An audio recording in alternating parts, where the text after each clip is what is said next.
Ok. Shalom, bien-aimés frères et sœurs en Christ. Juste un mot d'encouragement pour nos bien-aimés frères et sœurs, surtout pour ceux qui sont en train de faire un naufrage dans la foi. Je crois que ces événements qui sont en train de passer, de se dérouler dans le monde entier ne devraient pas surprendre les croyants. Il est vrai, et les croyants et les non-croyants, nous sommes tous dans un même monde, mais nous avons un Dieu. Je ne peux pas croire que les croyants puissent avoir assez de peur. C'est vrai, en tant que les êtres humains, les gens auront peur. Mais en tant que croyants, on ne devrait pas avoir peur. Nous avons des promesses que Dieu nous a données. Pourquoi allons-nous avoir peur alors que nous avons un Dieu dans le camp, comme dans la Bible nous parle des enfants d'Israël en Égypte. Lorsque l'ange de la mort devait passer pour frapper tous les premiers-nés égyptiens, Israël avait un prophète et le prophète avait le message. Le message disait qu'un agneau devait être mort, on devait tuer, immoler un agneau, le rôtir, le pondre. Et le sang de l'animal devait être appliqué sur les linteaux, les portes de la maison. Et tout Israélite devait rester chez lui dans la maison. Et ce n'était pas un moment gai. Israël était chez eux. Et pourtant c'était en Égypte. Les Égyptiens aussi y trouvaient. Mais Israël était à Goshen. Et quand l'ange de la mort passait, ils ne pouvaient pas rentrer dans les maisons d'Israël parce qu'ils avaient le secret. Ils avaient le signe. C'était le sang d'un animal qui devait mourir. Et cela préfigurait ce que Jésus-Christ allait faire. Et sur le calvaire, nous avons reçu le sang de Christ. Il a accepté de prendre notre place. Son sang a été répandu. C'est vrai, nous n'avons pas un sang chimique, physique ou organique, mais nous avons la vie qui était en Christ, le Saint-Esprit qui est descendu, parce que lorsqu'il a rendu l'âme, il est écrit que le sang et l'eau est sorti, et ensuite l'Esprit est sorti, et cet Esprit n'est pas resté dans l'air. Cet esprit n'est pas resté au ciel comme les gens le supposent, mais cet esprit est descendu dans l'église. Et voilà pourquoi, si vous n'avez pas encore reçu le Saint-Esprit, il est temps. Cela me dépasse un peu de constater les croyants perdent la foi parce que les églises sont fermées. C'est un moment de confinement. Les gens n'ont plus accès à l'église. Mais on avait toujours l'habitude de l'enseigner, que l'église, ce n'est pas les quatre coins, les quatre murs d'un bâtiment bien édifié, mais l'église, c'est le corps, c'est le croyant. N'est-ce pas écrit que ne savez-vous pas que votre corps est le temple du Saint-Esprit? Et je crois que en restant à la maison, non seulement c'est pour respecter la loi, mais aussi ça devrait nous aider à mettre en pratique notre christianisme, tout ce que nous avons appris. Nous avons beaucoup écouté, beaucoup entendu, nous avons prié, nous avons écouté des bons sermons. Et c'est le moment ou jamais pour nous de puiser dans notre dépôt tous les enseignements du prophète. Nous avons encore des bandes qu'on peut jouer, nous avons des brochures, nous avons des prédications. Et donc, le Saint-Esprit avec nous qui est le signe, le sang de Christ. Et il peut arriver qu'un fils de Dieu tombe malade, mais je ne crois pas que cela soit pour lui amener à la mort. Je ne crois pas. Et je ne crois pas. Ça, c'est une supposition. Mais je crois que le sang de Jésus est là, qui est le Saint-Esprit. Et ceux qui n'ont pas encore le Saint-Esprit, ils doivent le chercher. C'est le moment où jamais, où chacun de nous devait vivre son christianisme. Ce n'est pas pour baser sa foi sur le pasteur, baser sa foi sur l'église, bâtiment, mais c'est le moment où jamais on doit expérimenter la foi qu'on a longtemps prié et demandé à Dieu. Nous nous souvenons même qu'au début de l'année, nous avons posté une petite écriture, nous avons posté un petit mot, un petit souhait, disant: oh Seigneur, comme une prière, augmente-nous la foi cette année, donne-nous plus de foi. On ne savait pas qu'il devait y avoir une pandémie, mais par ces pressentiments-là, chaque fils et fille de Dieu ressentent toujours quelque chose. Voilà me dit que la nature, les animaux et autres, quand un cyclone, quand un tremblement de terre, quelque chose de mal est sur le point d'arriver, les animaux sont alertés, sont au courant. Mais l'homme qui est censé avoir le Saint-Esprit n'est pas au courant. C'est vraiment aberrant, c'est vraiment triste. Mais le Fils de Dieu, quoi qu'il ne savait pas qu'il devait avoir un Covid-19, excusez-moi, mais il savait bien que les événements peuvent surgir d'un moment à un autre, que le départ peut avoir lieu. Le croyant se prépare à ça. Je ne dis pas que cet événement c'est pour le départ. C'est le Covid-19 prendra fin, oui, mais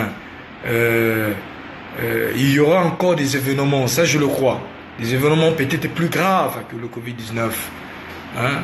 Nous avons le prophète qui a parlé des guerres bactériologiques, des virus et des genres de choses que les hommes de science et la médecine appellent.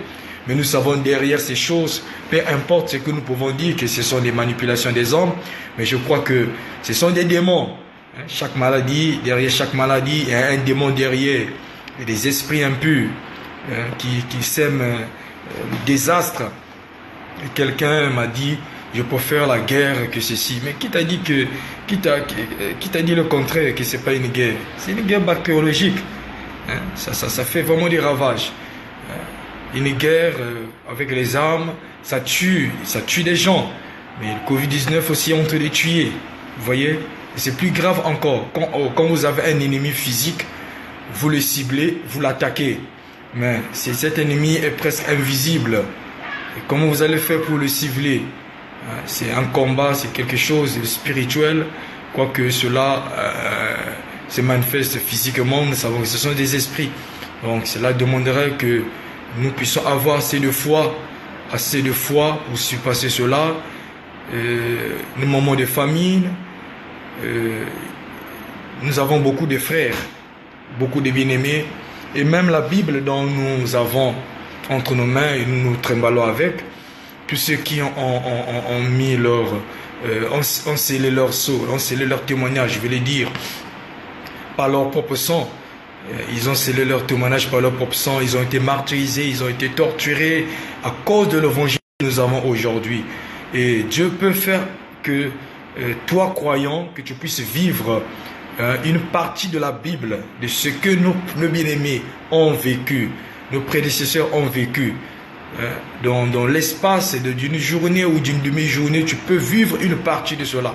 Mais chacun de nous a un fardeau, chacun de nous a son chemin, chacun de nous a un témoignage. Le ciel que nous allons nous retrouver, ce n'est pas un endroit où chacun va rentrer et il n'aura pas de témoignage. Non, chacun aura un témoignage. Et moi j'ai vécu ceci, et regardez ce que j'ai vécu. Chacun aura toujours un témoignage. Vous ne pouvez pas croire que le ciel ou bien l'éternité que nous allons passer sur la terre, et on va la voir comme ça là, sur un lit garni de roses, mais il faut combattre. Vous remarquerez dans la Bible, dans l'Apocalypse, à chaque lettre que Dieu a envoyée aux 7 églises, vous remarquerez, il est toujours dit, celui qui a l'intelligence comprenne ce que l'Esprit dit aux églises. Et quant à l'âge de l'Odyssée, on dit celui qui vaincra. Vous voyez? Et donc il est très important que nous puissions combattre. Il est très important que nous puissions manifester notre foi. Il est très important. Donc ne nous décourageons pas. Cette pandémie va prendre fin. Mais pour moi, je me dis que pour nous les croyants, Dieu savait que cela allait arriver. S'il a laissé que cela arrive, c'est un test pour toi et moi. C'est un test. Et si tu as du mal, si tu as vraiment peur, tu as du mal à vivre la parole, tu as vraiment peur, cela montre que tu n'as pas encore reçu le Saint-Esprit.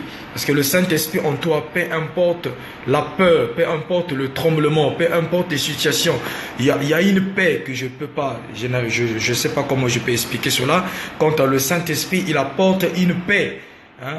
L'esprit il peut arriver que l'esprit cherche à être troublé, tu réfléchis, tu regardes à gauche, à droite, mais une paix du cœur que le Saint-Esprit produit. Et il est l'enseignant intérieur. Il parle à l'intérieur de nous.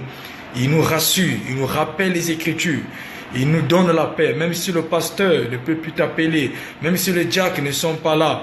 Hein? C'est comme c'est ce que les chantres ont l'habitude de chanter, les chrétiens bourrouettes. Nous ne sommes pas des chrétiens bourrouettes qu'on doit pousser. Voilà. Le Saint-Esprit est là pour nous rappeler la parole. Le Saint-Esprit est là pour nous dire ce que nous devons faire. Mon fils, agenouille-toi, prie. Hein? C'est ce moment-là qu'on doit manifester notre foi. Il est bien, pendant qu'un serment est prêché, de dire Amen. Nous aimons ça. Mais le meilleur moment pour toi, croyant, de dire Amen à la parole, c'est ce moment, c'est lorsque tu vis, c'est dont tu es en train de dire Amen. Hein? Quand tu es en train de vivre la réalité de la chose, c'est en ce moment-là que il est important, il est mieux pour toi, il est bon. C'est le moment opportun pour toi de dire Amen, ainsi soit-il. C'est ça, Amen. Oui, c'est la vérité, ainsi soit-il. J'accepte ça, Seigneur. Je suis là. Et cette situation ne peut pas m'amener la mort. Cette pandémie ne va pas m'atteindre. Cette plaie-là ne va pas m'atteindre. Je suis sur le signe. Et chaque enfant israélite, il devait se rassurer que le père, papa, avait bien appliqué le signe.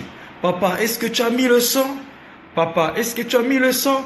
Dehors, il y a des pleurs. Papa, est-ce que... Non, mon fils, rassure-toi, le sang est appliqué. Et si tu as appliqué le sang, le Saint-Esprit, alors ne crains pas. Mais si on n'a pas, oh, amis, frères et sœurs, alors il est temps pour chacun de nous de chercher Dieu. Dans ta chambre, trouve un instant solitaire, où tu vas rester seul avec Dieu en train de prier. Et le christianisme, on le vit seul. Si tu veux vraiment savoir que tu es croyant, que tu es un véritable chrétien, tu dois vivre seul le christianisme. Hein, c'est des moments pareils. Donc ce n'est pas pour achoper quelqu'un, mais c'est juste pour encourager les croyants. Rappeler que Dieu est au contrôle de tout. Tout est sous contrôle. Et ça, je le crois. C'est ce que je ne cesse de dire aux gens. Tout est sous contrôle. Vous savez, c'est quelque chose que c'est difficile à expliquer. Vraiment, cherchez le Seigneur. Et vous savez que si la mort venait maintenant, vous allez partir, vous allez rentrer. Parce que vous avez une intimité avec Dieu. Les hommes verront les erreurs. Ça, l'homme regardera les erreurs. Mais il est question de vous et votre Dieu. Qu'en est-il votre relation avec Dieu? Cette pandémie va passer. Mais qu'est-ce que ça va laisser en toi qu'est-ce que je pourrais dire, comme matière de réflexion. Qu'est-ce que tu aurais pu, qu'est-ce que tu vas tirer de ces événements? Depuis que le monde est monde, on n'a jamais vu des choses pareilles. Il y a eu des pestes et autres, oui, mais prendre des dispositions, tous les continents, toutes les nations, tous les pays s'entendent et prennent presque les mêmes décisions. Confinement ceci, histoire ceci, histoire là. Et ça devrait attirer l'attention de tout un chacun. Où on voit des hommes influents trembler parce qu'ils savent que ils sont face à un adversaire de taille. La mort a toujours fait peur aux gens. La mort, n'importe qui peut grandir, parler, mais lorsque la mort se présente, c'est là où on saura que si vous avez Christ ou vous n'avez pas. Vous remarquerez, il y a même des livres, des films comme ça là, d'histoire, ils racontent et montrent un peu l'histoire de la persécution de l'Église. Nous avons vu comment Néron, lorsque le peuple Israël était là, en train d'être torturés, martyrisés, ils lâchaient des lions, en train de dévorer les enfants de Dieu. Et ce qui avait attiré l'attention de cet homme, lorsqu'il est descendu des gradins pour voir un peu les cadavres des enfants de Dieu qui avaient été déchiquetés par des lions, il regardait leur visage, c'était des gens qui souriaient. Et on pouvait dire qu'ils souriaient la mort. Quel est ce genre de race, hein? Quel est ce genre de personnes qui vont sourire la mort? La mort a toujours été quelque chose, un adversaire d'État qui fait trembler les gens. Mais voir quelqu'un en train de sourire la mort, ça veut dire qu'il y a un secret. Hein? Il y a un secret. Et le secret, c'est que on a une intimité avec Dieu et on regarde de l'autre côté du rideau. On voit comment les bien-aimés qui sont de l'autre côté nous attendent, la gloire qui nous attend. Il y a une réalité après la mort. Et qu'on ne nous trompe pas. On nous dit que tout s'arrête ici-bas, tout s'achève ici-bas. Non, c'est un mensonge. Tout ne s'arrête pas ici-bas. Hein? Toute chose, il est réservé aux hommes de mourir une seule fois, après quoi vient le jugement. Hein? Donc, il y a une fin de toute chose. L'homme sera appelé pour rendre compte à Dieu du souffle de vie et de tout ce qu'il a reçu sur la terre. Vous remarquerez que sur la terre, nous avons, malgré les gens sont si méchants et mauvais, mais le système de l'homme a permis qu'il y ait la loi pour appréhender les malfrats. Hein, ceux qui font du mal, les cambrioleurs, des voyous, des assassins. La loi a été prévue pour arrêter ces personnes et pour les punir. Il est comme le policier qui vient mettre l'ordre pour qu'on ne soit pas dans la jungle, quoi. Hein? Sans loi, les gens sont là à faire n'importe quoi. Mais ça c'est l'homme, malgré qu'il est méchant, il est mauvais, mais il s'est arrangé qu'il y ait un système, qu'il y ait une loi qui puisse cadrer les choses pour qu'on ne puisse pas déborder, hein? Pour que l'homme ne puisse pas vivre comme il le voulait, que la loi soit là pour frapper ceux qui ne vont pas obéir à cette loi. Mais qu'en est-il de Dieu, lui qui nous a créés? Pensez-vous que tout le mal qui s'est fait là, il n'y a pas un jugement pour cela? Si l'homme qui fait le mal, il a amené à être jugé, il y a des gardes-vues, il y a des prisons et jusqu'à passer à la cour et enfin le verdict est tombé, la personne se retrouve dans une maison d'arrêt comme un châtiment, mais cela montre que Dieu aussi réserve un châtiment pour le monde, pour ceux-là qui ont reçu le souffle de vie mais qui ne font rien pour sa gloire, qui ont reçu la possibilité de faire le choix, parce qu'il est question de choix. La vie c'est une question de choix. Il n'est pas question de faire le suivisme. Et non, parce que là-bas on dit que Dieu n'existe pas, là-bas on dit que ceci, on dit cela. Non, non, non. Il est question de vous. De vous. Et il est question de votre choix. Il y a 3 choix à ne pas manquer. Au-dessus de tous les choix que nous avons, je choisis 3 seulement. Il y a le choix de sa conjointe pour un homme, de son conjoint pour une femme. Il y a le choix d'une église. Il y a le choix d'un pasteur. Vous allez dire, mais qui choisit un pasteur, choisit une église? Mais ce sont des choix. Ce sont des choix. Et à ne pas manquer. Donc, pense à ta vie. Pense à l'éternité. Hein? Et nombreux prennent cet événement comme si c'était d'une fiction, comme si c'était une simple distraction, comme si c'est pas c'était quoi. Peu importe les versions que les gens peuvent donner, que ce sont les hommes des sciences qui ont manipulé leur virus, les germes, peu importe. Voyez-vous que y a-t-il quelque chose qui peut arriver sur la terre sans que Dieu soit au courant, sans que Dieu avertisse? Dieu avertit, Dieu a averti, il continue à avertir par ses serviteurs, par le biais de la parole. Et comme maintenant il est en train de t'avertir, pendant que ton cœur bat encore, pendant que tu vis encore, mieux vaut un chien vivant qu'un lion mort. Mieux vaut que pendant que tu vis encore, que tu es mort, ça sera trop tard. Hein? Le choix que tu dois faire, le lieu le lieu où tu vas aller dépend du choix que tu vas faire sur la terre. Il n'y a que deux endroits, il n'y a que deux directions. C'est comme l'ascenseur. L'ascenseur, soit l'ascenseur monte, soit l'ascenseur descend. Vous voyez? Soit tu vas descendre dans les régions inférieures, dans la prison, dans le Hadès, dans l'abîme, dans l'enfer, le séjour de mort, ou soit tu vas monter dans le sein d'Abraham, l'histoire de Lazare et Abraham. Soit tu vas monter dans le sein d'Abraham, on appelle encore le lit des bienheureux, ou encore la sixième dimension, là où vont les croyants, hein, ou encore là où vont les croyants. Et ce choix-là, ce n'est pas parce que papa priait, maman priait, non. Le choix dépend de vous. Votre choix que vous faites pendant que vous vivez encore. Si vous choisissez le Seigneur Jésus-Christ, alors vous avez choisi de monter. Et si vous rejetez le Seigneur Jésus-Christ, alors vous avez fait votre choix, vous allez descendre. Qu'on ne vous trompe pas. Hein?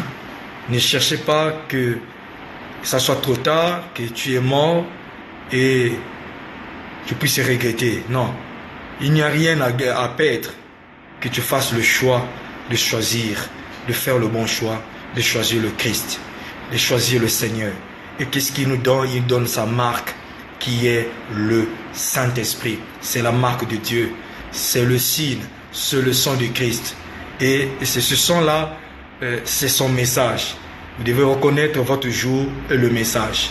Dieu nous a visités dans ce temps de la fin par la bouche de ses prophètes, de son prophète, de ses serviteurs. Il ne cesse de parler. Il a parlé par la bouche de son prophète dans cette génération, dans cet âge dans lequel nous trouvons, l'âge de la Odyssée. Et c'est vrai, les gens vont dire que la Odyssée a pris fin. Non, la Odyssée n'a pas encore pris fin. Nous sommes, l'épouse vit dans l'âge de l'épouse, mais les impies sont dans l'âge de la Odyssée. Hein? Et ceux qui ne sont pas encore, n'ont pas encore fait le choix. Et tu es là. Et dès que tu fais le choix, Dieu t'accorde la grâce, tu es scellé du Saint-Esprit, tu sors du système, des influences. Quoi que tu es encore dans le monde, mais tu ne seras plus influencé par le monde. Quoi que tu es encore dans le monde, mais tu ne seras plus influencé par le monde. Pourquoi? Parce que celui qui est en nous est plus fort que celui qui est dans ce monde. Et la Bible dit que si quelqu'un vient en Christ, il devient une nouvelle créature. Les choses anciennes sont passées et voici, toutes choses sont devenues nouvelles. Voilà, ciao, que le Seigneur Dieu bénisse. Passez une bonne soirée. Pour ceux qui sont au Congo, rentrez chez vous à temps, avant 20h, parce qu'il y a couvre-feu. Il faut respecter la loi. Hein? Dieu a établi la loi et toute autorité vient de Dieu, et c'est à nous, croyants, de montrer au monde que nous sommes exemplaires. Nous sommes censés montrer aux autres. Donc, le message que je voulais faire passer, c'est que toute chose, il y a un choix à faire. Les événements que nous voyons là, ça doit t'amener à faire le choix de chercher le Seigneur ou encore de le rejeter comme tu as l'habitude de le faire. Mais je te préviens que il va arriver un jour que tu vas rejeter le Seigneur et ça sera trop tard pour toi. Et j'aimerais pas que tu puisses traverser la ligne de démarcation entre la grâce et le jugement. Voilà pourquoi il est temps pour toi de faire le choix. Hein? Donc ce message, c'était pour amener à chacun de se ressaisir, de ne pas avoir peur comme le monde est dans la peur. Nous avons la sécurité éternelle. Nous avons le Saint-Esprit, le salut, le sang de Christ qui nous servent de protection contre cette pandémie, contre n'importe quelle maladie, contre l'ombre de la mort. Hein? Parce que cette pandémie-là, c'est l'ombre de la mort. Tout comme en Égypte, il y avait l'ombre de la mort l'ange de la mort devait passer. Et l'ange de la mort est en train de frapper les nations, de frapper les pays, de frapper. Soyons sous le signe. Prions pour nos parents, prions pour nos amis qui ne sont pas encore rentrés. Comme ce qui s'est passé avec Rahab la prostituée lorsqu'elle avait reçu les 3 espions Et il y a un signe qui lui a été donné, le fil de cramoisi. Il fallait qu'elle applique cela dans sa maison et qu'elle appelle ses parents d'être sous son toit. Et c'était ça l'accord qu'il avait eu avec les 3 espions. Et quand Israël a pris Jéricho, ils ont pris la ville, ils ont pris le pays, et la maison des Rahab a tenu bon. Et tout ce qui était là-bas, personne n'avait péri. Donc appelons nos parents d'être sous le sang. Hein? Appelons-les. Il n'est pas question d'appeler les masses. C'est une manière de parler. Et les livres disant de venir sous le signe, de venir, de croire. Hein? De croire comme toi, de croire la parole. Si tu as cru et si tu ne l'as pas encore fait, fais-le mon frère. Que Dieu vous bénisse. Ciao, à plus tard.